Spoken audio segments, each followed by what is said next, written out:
നമസ്കാരം. പ്രധാനമന്ത്രി നരേന്ദ്രമോദിയുടെ ഡിഗ്രിയുമായി ബന്ധപ്പെട്ട് എന്തായാലും ഒരു പരാമർശം കേജ്രിവാളും അതുപോലെ സഞ്ജയ് സിംഗ് എംപിയും നടത്തിയിരുന്നു. ഇതുമായി ബന്ധപ്പെട്ട അപകീർത്തി കേസും അവർക്ക് രണ്ടുപേർക്കെതിരെ വന്നിരുന്നു. ഈ കാര്യത്തിൽ എന്തായാലും രണ്ടുപേർക്കും ഒരു ആശ്വാസമാകുന്ന ഒരു വിധിയാണ് കോടതിയിൽ നിന്നും വന്നിരിക്കുന്നത്. ഇരുവർക്കും എതിരായ അപകീർത്തി കേസ് സുപ്രീം കോടതി താൽക്കാലികമായി സ്റ്റേ ചെയ്തു. 4 ആഴ്ചത്തേക്കാണ് കോടതി സ്റ്റേ ചെയ്തത്. ഗുജറാത്ത് വിചാരണ കോടതിയുടെ പരിഗണനയിലുള്ള കേസുകളാണ് സുപ്രീം കോടതി താൽക്കാലികമായി സ്റ്റേ ചെയ്തിട്ടുള്ളത്.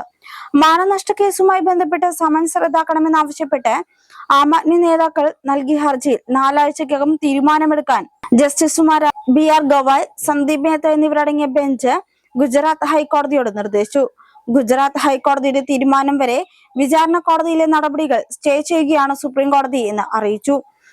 അതേസമയം കേസ് ഗുജറാത്തിൽ നിന്ന് കൊൽക്കത്തയിലേക്ക് മാറ്റണമെന്ന് ആവശ്യപ്പെട്ട് സഞ്ജയ് സിംഗ് നൽകിയ ഹർജി സുപ്രീം കോടതി തള്ളി.